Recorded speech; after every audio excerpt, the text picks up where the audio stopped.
Part ये है कि इनपुट का मतलब क्या हुआ कि जो इंस्ट्रक्शन हम कंप्यूटर को दे रहे हैं, जो इंस्ट्रक्शन हम कंप्यूटर को दे रहे होते हैं वो इनपुट डिवाइस के थ्रू दे रहे होते हैं। ठीक, जब इनपुट डिवाइस के थ्रू हम डेटा को इंस्ट्रक्शन देते हैं डेटा के फॉर्म में, तो जब वो प्रोसेस होता है तब वो आउटपुट में कन्वर्ट होता है। ठीक है, तो इनपुट डिवाइसेस हमारी कौन कौन सी होती हैं? इनपुट डिवाइसेस हमारी एग्जांपल के तौर पे अगर आप देखेंगे तो ये हमारी इनपुट डिवाइस है जो बोर्ड में आपको दिख रहा है। Keyboards, mouse, scanners, digital camera, joystick और माइक्रोफोन। ठीक, कीबोर्ड हम लोग इन जनरल देखे हुए हैं। कीबोर्ड हमारा ये पिक्चर दिख रही होगी आपको, ये कीबोर्ड की पिक्चर है। इसमें हम लोग कंट्रोल की, फंक्शन की, न्यूमेरिक कीबोर्ड, कंट्रोल कीज और नेविगेशन कीज यूज करते हैं। ये हमारा एक सिंपल कीबोर्ड है जिसको हमने पिक्टोरियल फॉर्म में आपको दिखाया हुआ है। इसके अलावा हम लोग जो है एक पार्ट और देखेंगे जिसमें हमारे कीबोर्ड के टाइप्स हमको दिखेंगे, तो हम बहुत जल्दी से इसको आगे करते हैं। हमारे कीबोर्ड के टाइप्स में ये आप लोग नोट करते चलिएगा कि हमारा कीबोर्ड का टाइप जो होता है वो कितने टाइप का होता है। तो पहला कीबोर्ड हमारा मल्टीमीडिया कीबोर्ड होता है जिसमें हम मल्टीमीडिया के ऑपरेशंस अप्लाई कर रहे होते हैं। ये स्क्रीन सबको दिख रही है मल्टीमीडिया कीबोर्ड वाली? ये कीबोर्ड की टाइप आप लोग नोट करते चलिएगा ताकि आपको ये मालूम रहे कि सिर्फ एक सिंपल कीबोर्ड नहीं होता है, कई टाइप के कीबोर्ड आपके पास अवेलेबल है मार्केट में। ठीक, okay. Multimedia keyboard, multimedia keyboard में मल्टीमीडिया से रिलेटेड कंट्रोलिंग सिस्टम हमारे पास होता है, जैसे volume control, track keeping, background control, ये सब हमारे मल्टीमीडिया कीबोर्ड से रिलेटेड होते हैं। मतलब यहाँ पे हमारे नॉर्मल कीबोर्ड के अलावा ये फंक्शंस भी दिए होते हैं जहाँ पे हम सॉन्ग या वीडियो अगर सुन रहे हो, देख रहे हो, तो उसको हम कीबोर्ड के थ्रू कंट्रोल कर सकते हैं, तो उसको हम लोग मल्टीमीडिया कीबोर्ड बोलते हैं। दूसरा कीबोर्ड हमारा है वायरलेस कीबोर्ड, ये नोट करते रहिएगा आप लोग। वायरलेस कीबोर्ड, वायरलेस कीबोर्ड का मतलब क्या हुआ कि इस कंप्यूटर में वायर नहीं होगा, ये ऑटोमेटिकली मतलब वाईफाई के थ्रू कनेक्ट होगा और आप जो भी इंस्ट्रक्शन कीबोर्ड को देंगे वो इंस्ट्रक्शन कंप्यूटर को चला जाएगा और इसकी वर्किंग स्टार्ट हो जाएगी। ये हमारा वायरलेस कीबोर्ड होता है। ये दूसरे नंबर पे कीबोर्ड है। मतलब आप किसी भी जगह से उसको बैठकर एक फिक्स डिस्टेंस के अंदर आप यूज कर सकते हैं। तीसरा हमारा मैकेनिकल कीबोर्ड है। ये कीबोर्ड ज्यादातर जब हम लोग गेम्स खेल रहे होते हैं या जहाँ पे हार्ड टाइपिंग का काम होता है, तेज टाइपिंग करनी होती है, वहां पे हम लोग मैकेनिकल कीबोर्ड को यूज करते हैं। फास्ट स्पीड होती है इसकी, आप बहुत तेज टाइपिंग इसके ऊपर कर सकते हैं जो सॉफ्ट कीबोर्ड में नहीं हो पाता है। ठीक, तीसरा पार्ट हमारा मैकेनिकल कीबोर्ड हो गया। फोर्थ पार्ट है वर्चुअल कीबोर्ड। वर्चुअल कीबोर्ड ज्यादातर आप लोगों ने अपने कंप्यूटर पे या लैपटॉप पे देखा होगा कि जब आपका कीबोर्ड प्रॉपरली वर्क नहीं कर रहा होता है तो हम लोग ज्यादातर वर्चुअल कीबोर्ड का यूज करते हुए अपना इंस्ट्रक्शन कंप्यूटर को देते हैं। तो फोर्थ नंबर पे हमारा जो पार्ट है वो वर्चुअल कीबोर्ड का है। ठीक है, आप देखते होंगे कि फोन में भी आपके वर्चुअल कीबोर्ड होते हैं, जो आप फोन नंबर प्रेस करते हैं तो फोन नंबर में एक वर्चुअल कीबोर्ड आता है जिसको आप नंबर डायल करते हैं तो आप फोन करना शुरू कर देते हैं। वहां पे आप कीबोर्ड की हेल्प नहीं ले रहे होते हैं, वर्चुअल कीबोर्ड आपके सामने डिस्प्ले हो रहा होता है। तो स्मार्टफोन में आपको ज्यादातर इस टाइप का कीबोर्ड दिखता है। एर्गोनॉमिक कीबोर्ड, एर्गोनॉमिक कीबोर्ड हमारा जो होता है वो उनके लिए बेसिकली हम लोगों ने बनाया हुआ है जो बहुत ज्यादा टाइपिंग वर्क करते हैं, जिनको दिन भर कीबोर्ड्स पे काम करना होता है, उनके लिए एर्गोनॉमिक कीबोर्ड बना होता है। हालांकि इंडिया में बहुत कम आपको दिखेगा, लेकिन ये मसल स्ट्रेन और बाकी चीज को रिड्यूस करने के लिए बनाया जाता है। आप अगर देख रहे होंगे तो ये कीबोर्ड दो पार्ट में डिवाइड दिख रहा है, लेफ्ट हैंड के लिए और राइट हैंड के लिए।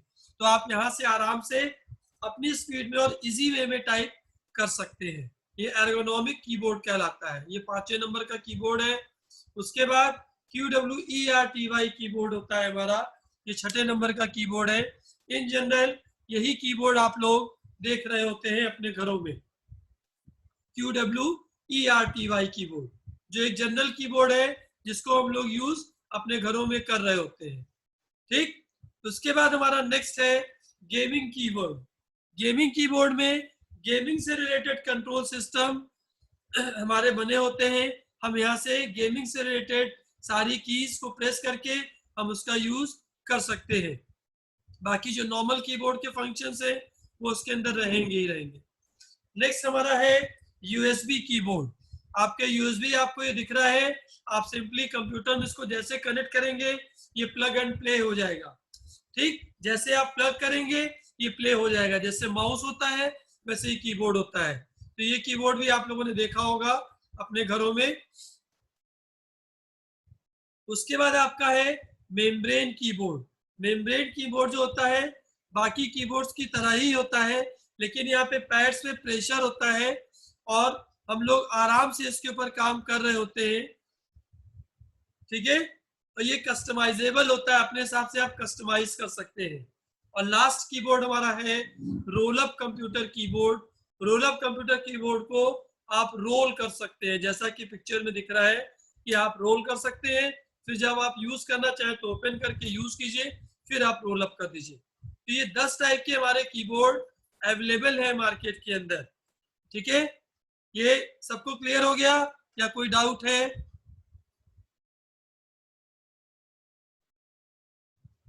बोलिए। ये डन हो गया, सबको क्लियर हो गया? 10 टाइप के कीबोर्ड है, 10 टाइप के कीबोर्ड आप नोट करके रखिएगा, कभी भी ये क्वेश्चन पूछा जा सकता है। ओके, तो ये हमारा कीबोर्ड का पार्ट हो गया। कीबोर्ड में हमारे जो बेसिक पार्ट हमारे होते हैं,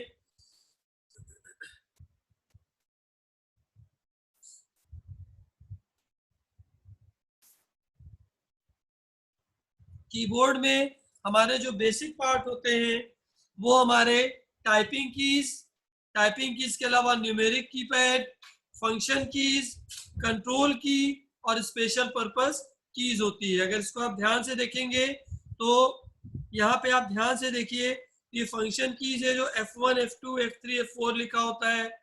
ठीक, न्यूमेरिक कीबोर्ड में आप यहाँ पे न्यूमेरिकल ऑपरेशन जैसे कैलकुलेटर होता है, आप उसको यूज कर सकते हैं। कंट्रोल कीज हमारी स्पेशल कीज होती हैं, कुछ पर्टिकुलर कीज के साथ हम कंट्रोल को कंबाइन करके हम काम कर सकते हैं। ठीक, ये हमारी एरो की होती है जिसको हम लोग नेविगेशन कीज बोलते हैं, जिसको हम एरो को आगे पीछे ऊपर नीचे मूव करा सकते हैं। इतने टाइप की हमारी क्या होती है, कीज होती है। क्लियर है? तो बेसिक पार्ट पे जब आपसे पूछा जाएगा तो इन्हीं कीज के ऊपर काम करते हैं। टॉगल की हमारी वो की होती है जिसको वन टाइम ऑन और वन टाइम ऑफ करते हैं। जैसे कभी हम लोग जैसे MS वर्ड पे काम कर रहे हैं और हम पर्टिकुलर मैटर सेलेक्ट करते हैं, कंट्रोल भी करते हैं तो बोल्ड हो जाता है, फिर कंट्रोल भी करते हैं तो वो हमारा नॉर्मल हो जाता है। तो ऐसे पार्ट हमारे टॉगल की कहलाते हैं। ठीक है, जो वन टाइम ऑन और वन टाइम ऑफ होते हैं। जैसे आपके घर में जो स्विचेस होते हैं उसको टॉगल की कहते हैं, क्योंकि वो वन टाइम ऑन होता है और वन टाइम ऑफ होता है। ऐसे ही जब हम लोग किसी एप्लीकेशन के ऊपर काम करते हैं तो पर्टिकुलर कीज जिसको क्लिक करने पे वो एक बार ऑन हो जाता है, फिर क्लिक करने पे वो एक बार ऑफ हो जाता है, वो टॉगल की होता है। ठीक, ऐसे ही हाईलाइट की के लिए हम लोग शिफ्ट और एरो की का यूज करते हैं। शिफ्ट और एरो की का यूज करते हैं तो हमारा जो पार्ट होता है वो हाईलाइट होना शुरू हो जाता है। यहां तक सबको क्लियर हो गया है?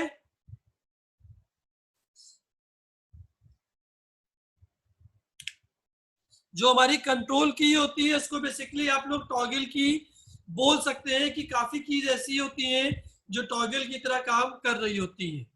वन टाइम ऑन होता है, वन टाइम ऑफ हो जाता है। जैसे इंसर्ट की हमारी है, तो इंसर्ट की में क्या होता है कि इंसर्ट एक बार ऑन होगा और एक बार इंसर्ट ऑफ हो जाएगा। ऐसे नम लॉक एक बार ऑन होगा और नम लॉक एक बार ऑफ हो जाएगा। ये क्लियर हो गया?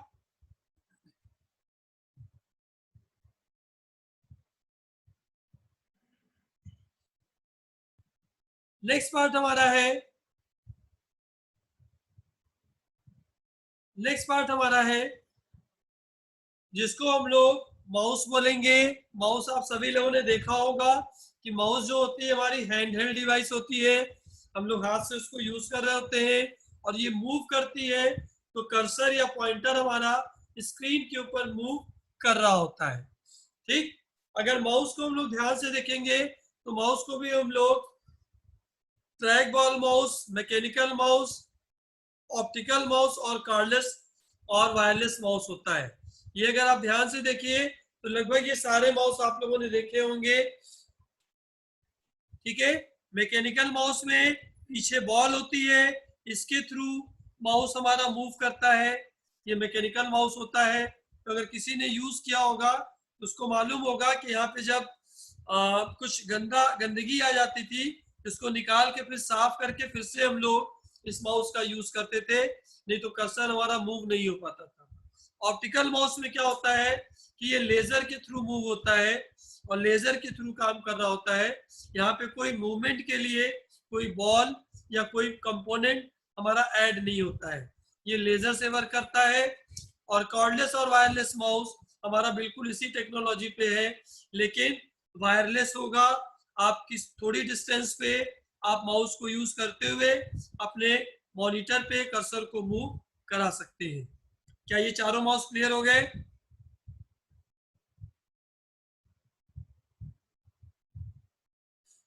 ये हमारा इनपुट डिवाइस ही है, हम इंस्ट्रक्शन कंप्यूटर को दे रहे होते हैं और माउस के थ्रू दे रहे होते हैं।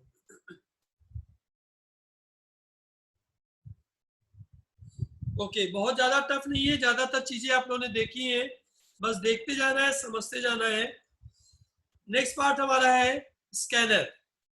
स्कैनर में आप लोगों ने कई स्कैनर्स देखे होंगे, कई स्कैनर्स देखे होंगे।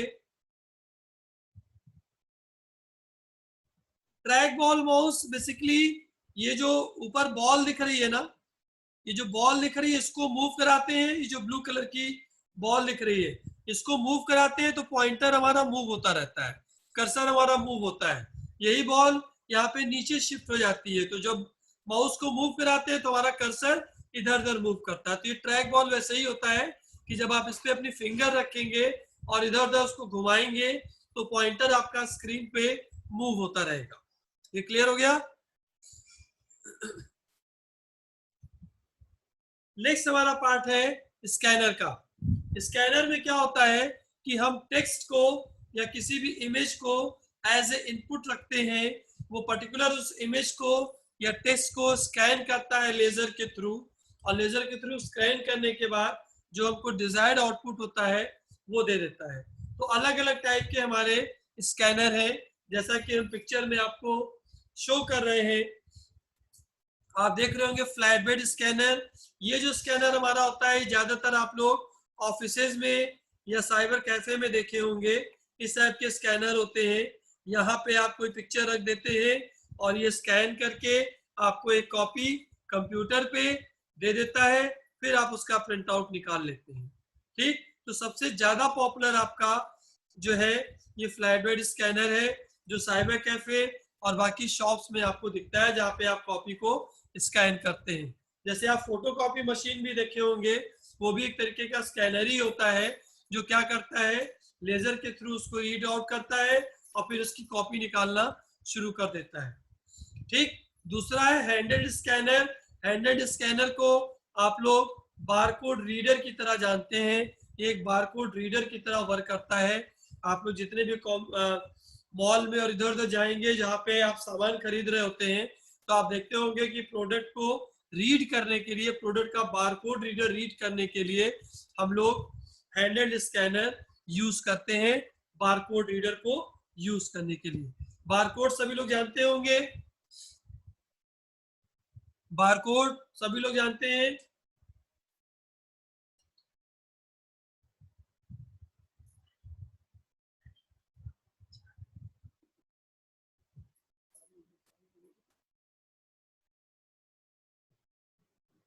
बारकोड क्या होता है, कोई बताएगा?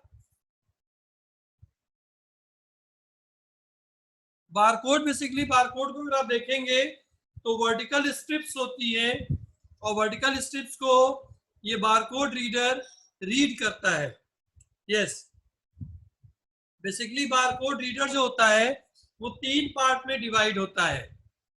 जो बारकोड रीडर होता है वो 3 पार्ट में, हाँ, जो लाइन होती है, यस, वो बारकोड होता है, ब्लैक कलर की स्ट्रिप्स होती है, और ये 3 पार्ट में डिवाइड होता है। जो पहला पार्ट होता है वो कंट्री की इंफॉर्मेशन दे रहा होता है, जो दूसरा पार्ट होता है वो मैन्युफैक्चरर की इंफॉर्मेशन दे रहा होता है, और तीसरा पार्ट होता है जो प्रोडक्ट की आईडी होती है जिससे वो रिकॉग्नाइज करते हैं।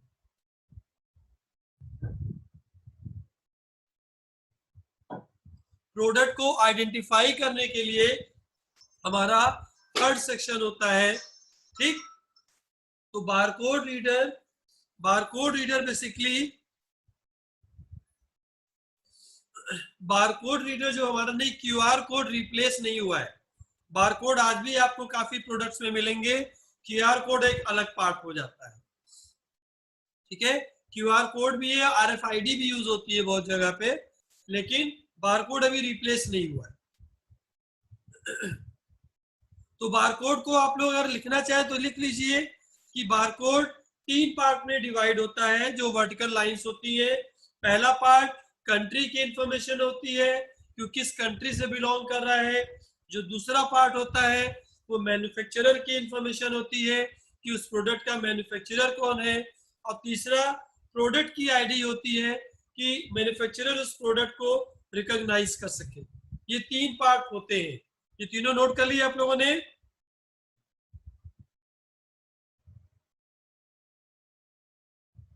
नेक्स्ट पार्ट हमारा है sheet fed scanner. Sheet fed scanner हम आपको पिक्चर में दिखा रहे हैं कि जैसे यहाँ पे हमारा स्कैन होता था, वैसे आप इस टाइप के कई प्रिंटर्स देखे होंगे कि आप यहाँ पे आप कुछ भी रख दीजिए, वो स्कैन करके यहाँ पे कॉपी निकाल देता है, ठीक। तो ये शीट फेड स्कैनर है, शीट की तरह काम करते हैं, ये शीट फेड स्कैनर कहलाता है, ठीक। ऐसे ही हमारा ड्रम स्कैनर होता है। यहाँ पे देखेंगे तो ये ड्रम मोड में होता है और इमेज उसमें जा रही होती है। देखिए ये ड्रम है और इसमें इमेज जा रही होती है, इसकी कॉपी करके वो आपको निकाल के दे देता है। ये हमारा ड्रम स्कैनर होता है, ठीक। और ड्रम स्कैनर के बाद आपका नेक्स्ट पार्ट है, और उसको हम लोग बोलते हैं फोटो स्कैनर। ये भी आपने कई बार देखा होगा कि फोटो तो स्कैन करने के लिए ज्यादातर आपका ये यूज होता है। आप देख रहे हैं ये आराम से आउटपुट दे रहा है, आपको प्रिंट आउट दे रहा है, ठीक है। तो इतने टाइप के हमारे स्कैनर इन जनरल है जिसका यूज आप कर रहे होते हैं।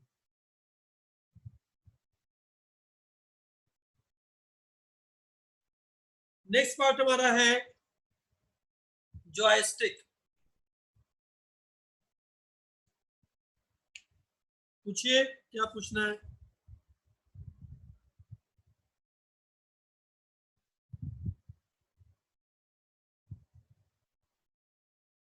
बोलिए क्या पूछ रहे हैं।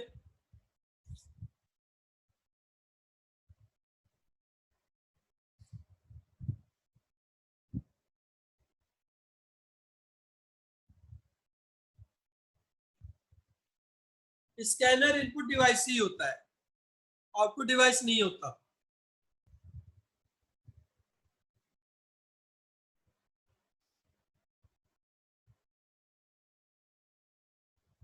ठीक है। जब वर्ड स्कैनर यूज होगा तो स्कैनर हमेशा इनपुट डिवाइस होगा, उसके अंदर फिर दूसरा सिस्टम क्रिएट करके आप आउटपुट निकाल लो, वो दूसरी चीज है। लेकिन अगर वर्ड स्कैनर यूज हो रहा है तो स्कैनर का मतलब बहुत साफ साफ है कि वो इनपुट डिवाइस, जो लिटरल मीनिंग है वो यही है। ओके, आगे बढ़े हम लोग। Yes, hand, yes, handle device होती है। जो बारकोड रीडर होता है जो आप मार्केट में देखते हैं, वो हैंडल डिवाइस ही होती है। वो स्कैन ही कर रही होती है, वो इनपुट ले रही होती है और इंफॉर्मेशन आपके कंप्यूटर में दे रही होती है। आप देखते होंगे कि वो प्रोडक्ट को बारकोड गन से रीड करते हैं और उसकी इंफॉर्मेशन ऑटोमेटिकली जो कंसर्निंग कंप्यूटर होता है उस पर चली जाती है, उसकी प्राइस, उसकी डिटेल, ये सब आप लोगों ने मॉल वॉल में देखा होगा, ये चीज होती है। क्लियर है? ओके। नेक्स्ट हमारा है जॉयस्टिक। जॉयस्टिक बेसिकली माउस की तरह ही काम करता है, लेकिन ये ज्यादातर जब गेम्स खेलना होता है तो गेम्स पे कंट्रोलिंग के लिए हम लोग जॉयस्टिक का यूज करते हैं। हालांकि मैंने उसको यूज नहीं किया है, मुझे गेम खेलने नहीं आता कंप्यूटर पे, लेकिन जॉयस्टिक यूज इसीलिए होता है, माउस की तरह वर्किंग होती है और स्टिक को हम लोग आगे पीछे करते हैं और उससे हम लोग उसको कंट्रोल कर रहे होते हैं। जैसे कार में गियर बॉक्स होता है जो आगे पीछे कर रहे होते हैं, वैसे ही आपका जॉयस्टिक होता है जिसको आप हैंडल कर रहे होते हैं। ठीक है? नेक्स्ट हमारा है लाइट पेन। लाइट पेन हमारी इनपुट डिवाइस होती है जो पॉइंट करती है स्क्रीन के ऊपर। स्क्रीन के ऊपर पॉइंट करने के बाद आप इस पे जो भी ऑपरेशन परफॉर्म करना चाहते हैं आप कर लेते हैं। जैसे आप फिंगर से आप डबल क्लिक करते हैं, सिंगल क्लिक करते हैं तो पर्टिकुलर एप्लीकेशन ऑन हो जाती है। उसी तरीके से जो पेन की टिप होती है उसको वो रीड करता है और रीड करने के बाद आप जो भी ऑपरेशन परफॉर्म करना चाहते हैं वो ऑपरेशन परफॉर्म करते हैं। वो लाइट पेन होती है। लाइट पेन की तरह ही इसमें पेन टैब और पेन डिस्प्ले आ रहा है। पेन टैब और पेन डिस्प्ले आप लोगों ने देखा होगा। जैसे आपका डिजिटाइजर दिख रहा है, ये आपका पेन टैब की तरह ही काम करता है, ठीक, जिसपे आप लोग लिख रहे होते हैं और इंफॉर्मेशन मॉनिटर को जा रही होती है। आज की तारीख में बहुत से टीचर जो ऑनलाइन क्लास ले रहे हैं आप देखेंगे डिजिटाइजर की तरह, जैसे पेन टैब है, पेन टैब पे वो लिखते हैं और मॉनिटर पे और स्क्रीन पे वो लिखता हुआ दिखाता चला जाता है। ठीक, जैसे कुछ बच्चे हमारी क्लास में ड्राइंग बनाते हैं तो वो ड्राइंग हमारे मॉनिटर पे हमको दिख रही होती है जो वो अपने स्क्रीन पे बना रहे होते हैं। बिल्कुल वही सेम प्रोसीजर डिजिटाइजर और पेन टैब का होता है। ठीक, पेन डिस्प्ले में क्या होता है कि आप मॉनिटर के ऊपर ही पूरी ड्राइंग या कुछ भी बना के उसको स्टोर कर सकते हैं। ठीक है, तो ये पार्ट क्लियर हो गया। Light pen, digitizer, pen tab और पेन डिस्प्ले।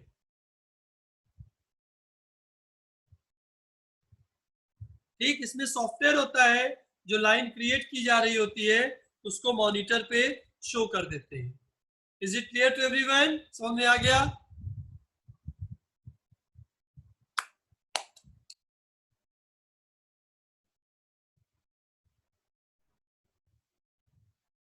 ठीक है, लाइट पेन, डिजिटाइजर, जैसे आप लोग अभी हमारी क्लास में एक दिन पहले कुछ लोग ड्राइंग बना रहे थे तो वो ड्राइंग जो लाइन खींच रहे थे वो स्क्रीन उसको रीड करती है और रीड करने के बाद आपके मॉनिटर पे शो कर देती है। तो अब आपके पास ऐसी बहुत सी डिवाइसेस हैं जहां पे आप कुछ लिखेंगे और वो वैल्यू आपके मॉनिटर पे दिखेगी।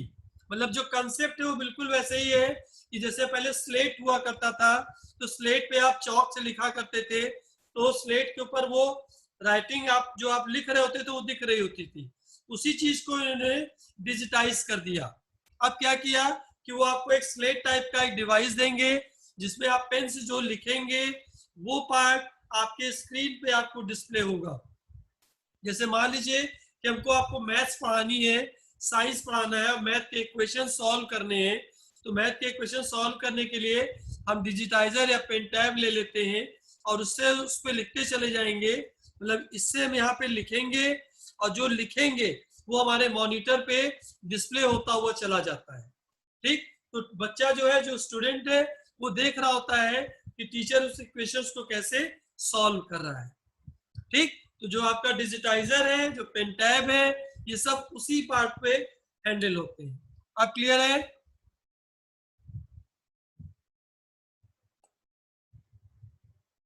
अब सबको समझ में आ गया या अभी भी डाउट है?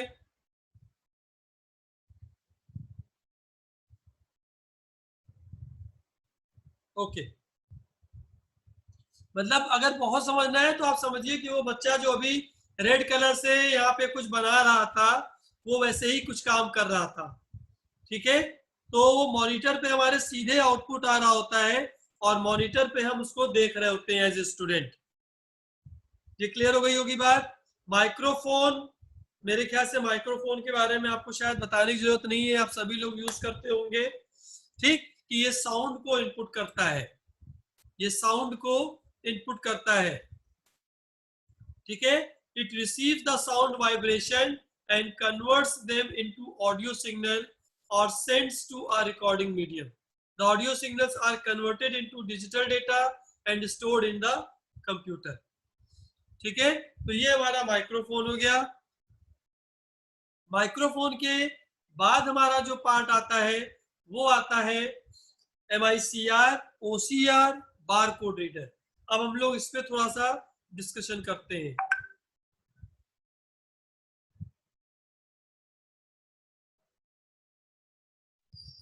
नहीं, आप इनपुट कराते हैं, माइक्रोफोन के थ्रू आप इनपुट कराते हैं और वो सिग्नल हमने देखिए यहाँ पे डिटेल दी हुई है, आप एक बार पढ़िए इसको।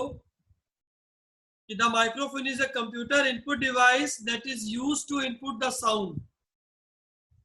It receives the sound vibration and converts them into audio signal or sends to into recording medium. तो माइक्रोफोन के थ्रू आप बेसिकली इनपुट ही करा रहे होते हैं, ये इनपुट डिवाइस में आता है।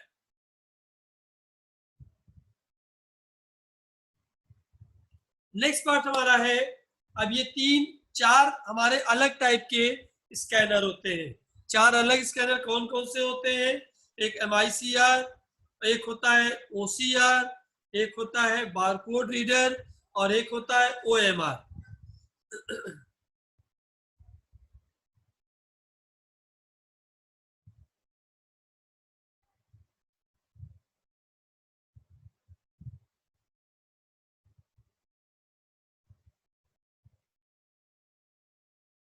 आउटपुट तब देगा ना जब इनपुट होगा, तो पहले डेटा रिसीव करेगा तब आपको आउटपुट देता होगा ना। आप रिसीव नहीं करेंगे तो आउटपुट कैसे देंगे, आप बताइए मुझे। तो पहले तो डेटा इनपुट में आएगा, तो डिवाइस तो वो इनपुट ही है। कुछ डिवाइसेस आपकी इनपुट आउटपुट डिवाइस दोनों होती हैं, लेकिन जब तक डेटा में इनपुट नहीं आएगा आपका आउटपुट आपको कैसे शो करेगा। तो सबसे पहले आपका डेटा एज इनपुट फॉर्म में आएगा, तब आप आउटपुट दिखाएंगे ना। कंप्यूटर में अगर कीबोर्ड नहीं होगा, इनपुट डिवाइस नहीं होगी, तो आप मॉनिटर पे डेटा कैसे डिस्प्ले कराने वाले, ठीक। तो कुछ डिवाइसेस आपकी इनपुट और आउटपुट डिवाइसेस दोनों होती हैं, लेकिन फर्स्ट प्रायोरिटी पे अगर हम देखेंगे तो वो हमेशा इनपुट डिवाइस होगी, क्योंकि डेटा रिसीव कर रही होती है। अब क्लियर है? क्या अभी कोई डाउट है?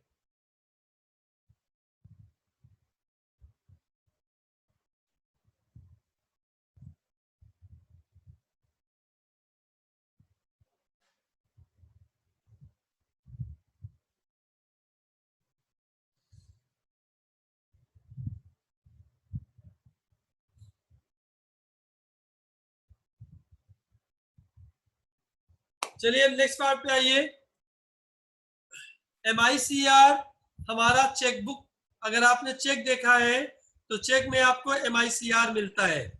जो आप चेक नंबर डालते हैं वो चेक नंबर आपका MICR कोड होता है, और MICR कोड को आप लोग एज ए चेक नंबर जब एंट्री करते हैं तो आप डालते हैं। ये बेसिकली मैग्नेटिक इंक होता है जिसको हम लोग रिकॉग्नाइज करते हैं।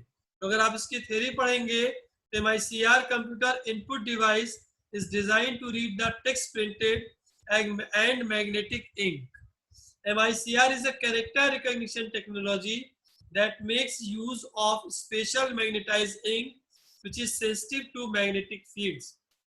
It is widely used in bank to process the check and other organization where security is major concern. तो ये जो नंबर आपका लिखा होता है, चेक नंबर जो लिखा होता है, ये मैग्नेटिक इंक होता है जिसको जब हम स्कैनर में डालते हैं तो ये एज ए इनपुट जाता है, उसको रीड करता है, वेरीफाई करता है और उसके बाद आगे ट्रांजेक्शन के लिए यूज हो जाता है। ठीक, ताकि ये चेक किया जा सके कि जो चेक है वो वैलिड है कि नहीं है। वैलिडेशन के लिए ये बहुत इंपॉर्टेंट होता है। ये एक मैग्नेटिक इंक होती है जिसको ये रीड करता है। ठीक है, तो हमने कल भी आपको एक जगह बताया था कि मैग्नेटिक इंक जहां जहां मिलता है वहां पे वो वैल्यू 1 देता है, अदरवाइज 0 दे रहा होता है। ठीक है, ये पॉइंट क्लियर हो गया सबको? MICR समझ आ गया? आप अपनी याद चेक निकाल के देखिएगा, जो चेक नंबर होता है वो MICR बोलते हैं। उसी को स्कैनर रीड करता है और रीड करने के बाद वेरीफाई करता है। ये सबको समझ में आ गया?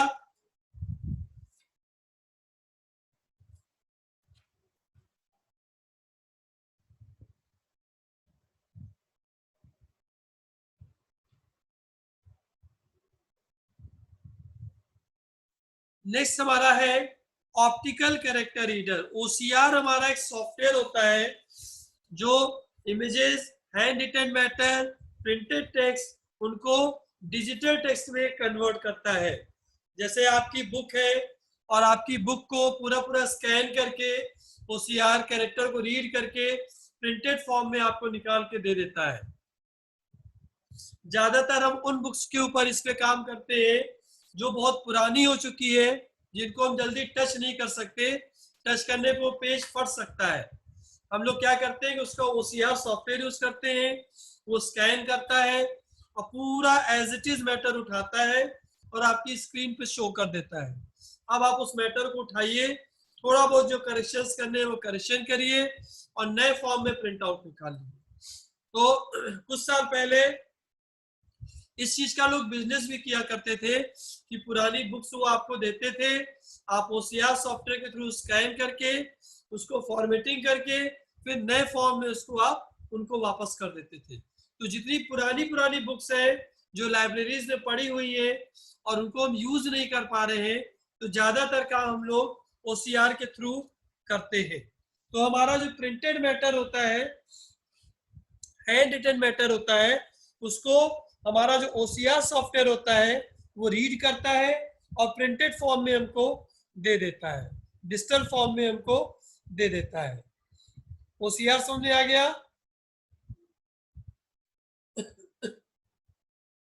OCR clear? जैसे आपके मोबाइल में स्कैनर्स भी आते हैं जहाँ पे आप कुछ डॉक्यूमेंट को स्कैन करके एक दूसरे को PDF फॉर्मेट में भेज देते हैं।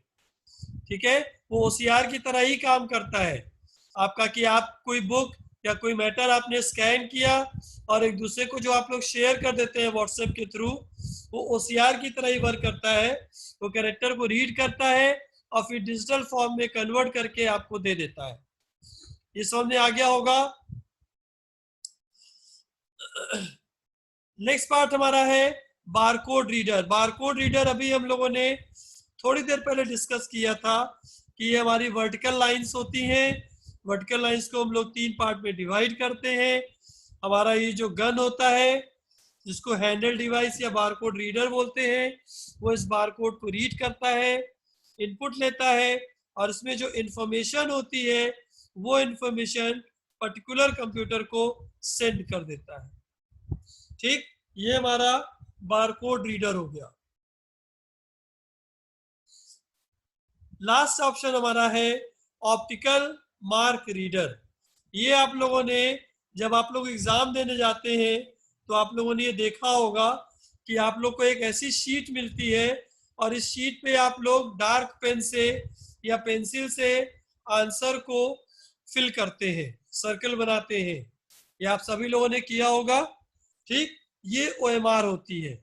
आपने कभी गौर किया हो कि OMR पे जब आप एग्जाम दे के आते हैं तो आपका रिजल्ट बहुत जल्दी निकल के आता है। उसकी वजह क्या होती है कि ऐसी हजारों शीटें एक साथ इस मशीन में डाल दी जाती हैं और वो फटाफट रीड करते हुए आपका रिजल्ट देता हुआ चला जाता है, मार्क्स बताता हुआ चला जाता है। तो काम बहुत आसान हो जाता है as compare to manual.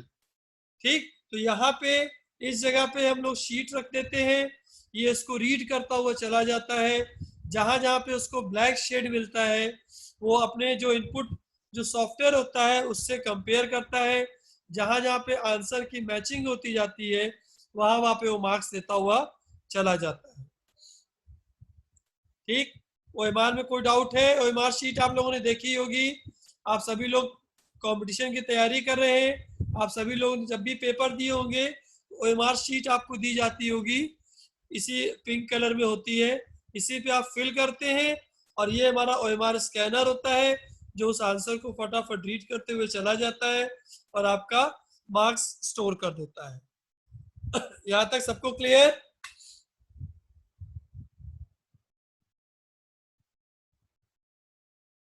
Next part हमारा है आउटपुट डिवाइस। आउटपुट डिवाइस को बेसिकली हम लोग 4 तरीके से देख रहे होते हैं। पहला होता है हमारा मॉनिटर, दूसरा होता है ग्राफिक प्लॉटर, तीसरा होता है प्रिंटर और चौथा होता है प्रोजेक्टर। मॉनिटर हम सभी लोग जानते हैं, कंप्यूटर में हम लोग को मॉनिटर मिलता है जहाँ पे हम आउटपुट देख रहे होते हैं। ठीक है, मॉनिटर को बेसिकली 2 पार्ट में हम लोग डिवाइड कर रहे होते हैं। मॉनिटर का जो फुल फॉर्म है विजुअल डिस्प्ले यूनिट भी मॉनिटर को बोलते हैं, फुल फॉर्म नहीं, लेकिन मॉनिटर को विजुअल डिस्प्ले यूनिट भी बोलते हैं, वीडियो बोलते हैं।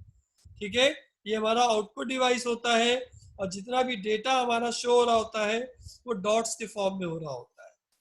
ठीक, हम इसको 2 पार्ट में डिवाइड करते हैं, एक सीआरटी होता है और एक फ्लैट पैनल डिस्प्ले होता है। सीआरटी आपको याद होगा कि पहले आपके जो कंप्यूटर हुआ करते थे वो ये ऐसे आया करते थे, ये सीआरटी हमारी कंप्यूटर कहलाती है। ऐसे ही पहले टीवी भी हुआ करती थी जो पीछे सीआरटी ट्यूब लगा होता था और उसके थ्रू यहाँ पे वो डिस्प्ले कर रहे होते थे। ठीक है, तो इसके जो डिसएडवांटेजेस थे वो क्या थे? लार्ज इन साइज और हाई पावर कंजम्पशन, वोल्टेज बहुत खाता था ये और साइज में लार्ज हुआ करता था। ठीक, फ्लैट पैनल डिस्प्ले आपका मोस्ट पॉपुलरली आप लोग उसका नाम जानते हैं जिसको एलईडी और एलसीडी बोलते हैं। एलईडी एलसीडी सभी लोगों ने सुना होगा, आज की तारीख में हर घर में एलईडी और एलसीडी ही टीवी है। अब सीआरटी टीवी बहुत कम देखने को मिलती है। ठीक है, लेकिन है ये मॉनिटर ही और आउटपुट डिवाइस के अंदर ही आता है। ठीक, एलईडी और एलसीडी में ये हमने डिफरेंस आपको दिखाया हुआ है कि एलईडी में power consumption is less, LCD में पावर कंजम्पशन इज मोर। तो सीआरटी के बाद एलसीडी आया था, एलसीडी के बाद एलईडी आया है। ठीक, एलईडी में फास्टर रिस्पॉन्स रेट टाइम होता है, मतलब जो स्क्रीन का जो रिफ्रेश होता है वो फास्ट होता है, एलसीडी में जो रिफ्रेश होता है वो स्लो होता है। ठीक, दोनों में डिफरेंट टाइप के साइजेस अवेलेबल है। एलईडी में 17 इंच से लेके 70 इंच तक है और एलसीडी में 15 इंच से 65 इंच तक आपके पास प्रोडक्ट अवेलेबल है। एलईडी में colour accuracy is less, LCD में कलर एक्यूरेसी इज मोर। ठीक, LED can not be extremely slim और LCD can be extremely slim. ये हमारे कुछ हमारे कंपैरिजन है एलईडी और एलसीडी में। ठीक है, तो ये डिफरेंस के तौर पे आप लिख सकते हैं, अदरवाइज आप फुल फॉर्म इसका जरूर नोट कर लीजिएगा। एलईडी का होता है लाइट इमिटिंग डायोड्स और एलसीडी का होता है लिक्विड क्रिस्टल डिवाइस। ये फुल फॉर्म जरूर नोट कर लीजिएगा, ये फुल फॉर्म होता है, इनका डिफरेंस यही पूछा जाएगा, तो आप इस पार्ट को दिमाग में रख के इसको तैयार कर लीजिएगा। फिर कुछ क्वेश्चन हम आपको देने वाले हैं ऑब्जेक्टिव टाइप के, उसकी तैयारी करते चलिएगा। चलिए, अब नेक्स्ट पॉइंट हमारा है प्रिंटर। नेक्स्ट है मॉनिटर के बाद हमारा नेक्स्ट आता है प्रिंटर। तो प्रिंटर में हम लोग बेसिकली क्या करते हैं कि जो स्क्रीन पे हमारा डेटा डिस्प्ले हो रहा होता है उसको हम हार्ड कॉपी के फॉर्म में निकालते हैं। तो बेसिकली जो पूरा खेल होता है वो डॉट के ऊपर होता है। ठीक है, तो 2 टाइप के प्रिंटर हमारे पास अवेलेबल है, ये दोनों टाइप नोट कर लीजिएगा। पहला होता है इम्पैक्ट प्रिंटर और दूसरा होता है नॉन इम्पैक्ट प्रिंटर। अब पहले इम्पैक्ट और नॉन इम्पैक्ट का मतलब समझिए। जैसे जब आप टाइपराइटर मशीन अगर आप देखे होंगे तो टाइपराइटर मशीन बेसिकली क्या होती है कि आप देखते होंगे कि उसमें जब आप कोई की प्रेस करते हैं तो उसकी एक स्टिक उठती है और जाके पेपर के ऊपर बहुत तेजी से लगती है और पेपर एक ड्रम के ऊपर सेट होता है। ठीक, तो पेपर ड्रम और पिन के बीच में होता है। तो जब वो स्टिक बहुत तेजी से जाके उस पेपर के ऊपर लगती है तो वो इम्पैक्ट डालती है। जो इम्पैक्ट पड़ता है उससे आपका कैरेक्टर प्रिंट हो जाता है। ठीक, तो ऐसे प्रिंटर हमारे इम्पैक्ट प्रिंटर कहलाते हैं। और नॉन इम्पैक्ट प्रिंटर में क्या होता है कि ये वॉइसलेस होते हैं और बहुत आराम से आपका प्रिंट आउट निकालते हुए चले जाते हैं। तो नॉन इम्पैक्ट का मतलब जो प्रिंटर आज आप लोग लेजर प्रिंटर या इंकजेट प्रिंटर देखते हैं, ये नॉन इम्पैक्ट प्रिंटर कहलाते हैं। ठीक, और ऐसे प्रिंटर जो इम्पैक्ट डालते हैं वो आपके डॉट मैट्रिक्स प्रिंटर है, डीएमपी प्रिंटर्स को बोलते हैं, ड्रम प्रिंटर बोलते हैं, लाइन प्रिंटर बोलते हैं। ये सब प्रिंटर आपके डॉट्स के ऊपर काम करते हैं और ये इम्पैक्ट प्रिंटर कहलाते हैं। ठीक, तो जैसे इम्पैक्ट प्रिंटर की डेफिनेशन हम पढ़ रहे हैं कि the impact printer uses a hammer और print head to print the character और इमेज इनटू द पेपर। तो मतलब पेपर के ऊपर वो बहुत तेजी से आते हैं, हैमरिंग करते हैं, तब वो इमेज वो जो होती है आपके कैरेक्टर की, वो पेपर के ऊपर आ जाती है और आप देख रहे होते हैं। ठीक, इनके पीछे जो काम हो रहा होता है वो इंक रिबन का काम हो रहा होता है। जिन्होंने टाइपराइटर मशीन देखी है उनको ये दोनों चीजें दिमाग में आ रही होंगी कि जब आप कोई की प्रेस करते हैं तो एक स्टिक जाती है और पेपर के ऊपर प्रेस होती है और साथ में वहां पे एक रिबन लगा होता है जिसके थ्रू वो इमेज, वो कैरेक्टर आपके पेपर के ऊपर डिस्प्ले हो जाती है। ठीक, ये देखा है आप लोगों ने या नहीं देखा है? टाइपराइटर मशीन आप लोगों ने देखी होगी, हो सकता है एक दो लोगों ने टाइप भी करके देखा हो। ऐसे लोग हैं?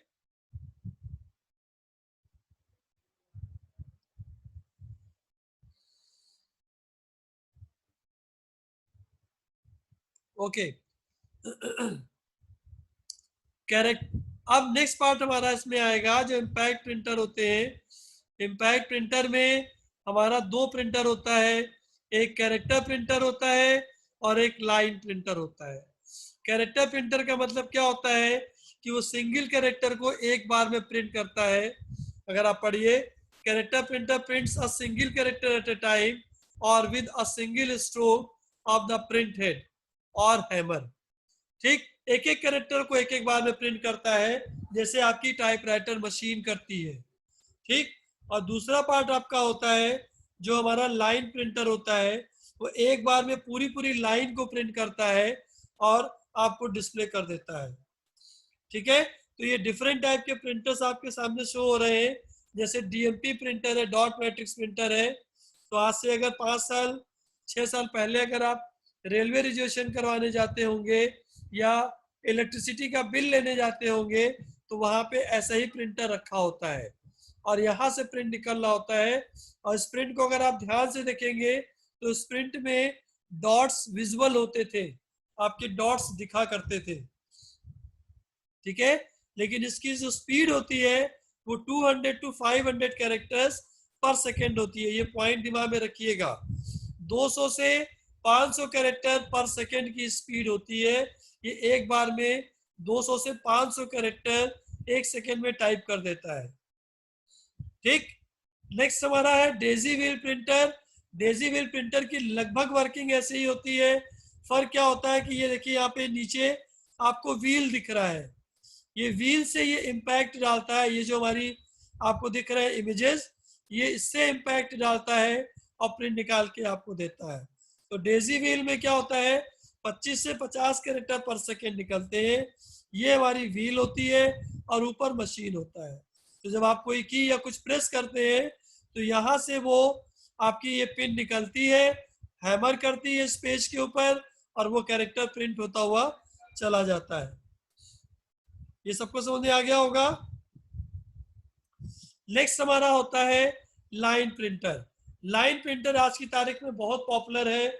जो बड़े ऑर्गेनाइजेशन होते हैं वहाँ लाइन प्रिंटर रखा जाता है।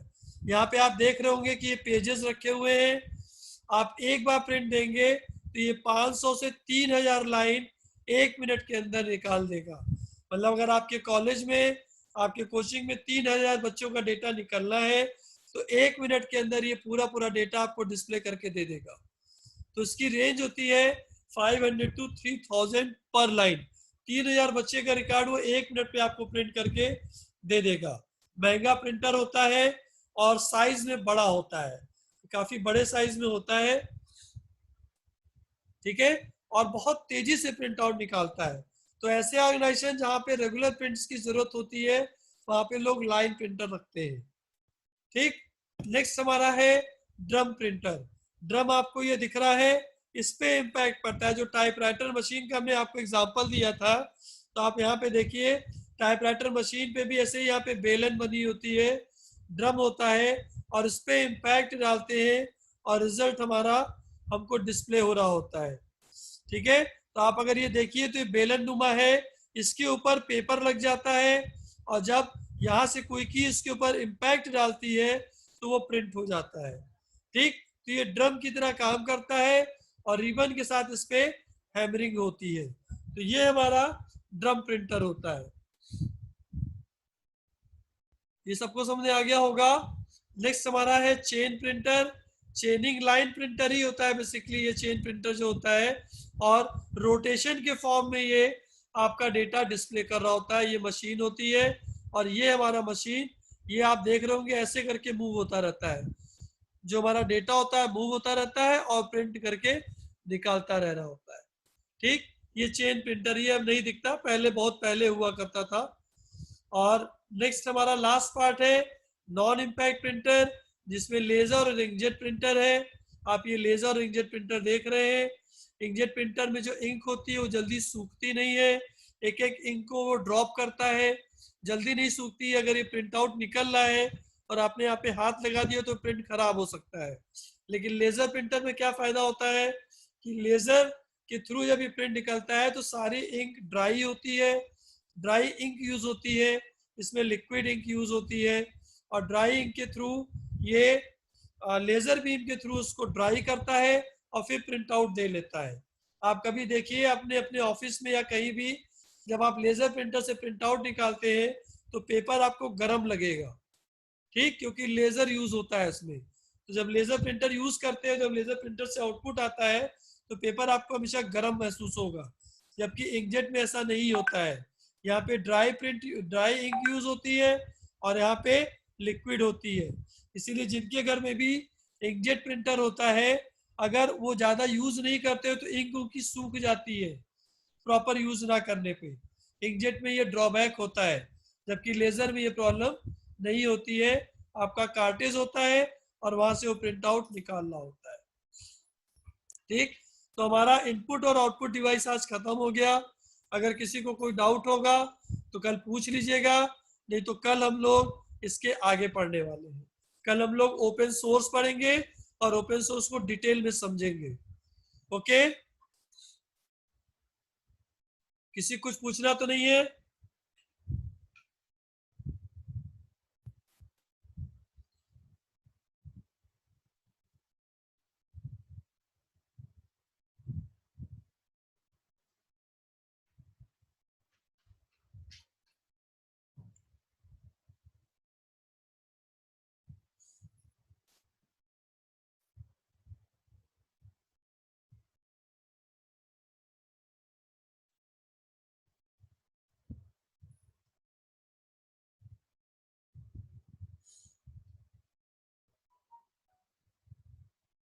असफ जी, आप यूनिस सर से बात कर लीजिएगा, एक बार बात कर लीजिएगा फिर मुझे बताइएगा, तो हम फिर उस पर आगे देखेंगे क्या सोल्यूशन हो सकता है। ठीक है, ओके। Okay, good night. कल मिलते हैं, ओपन सोर्स पढ़ेंगे।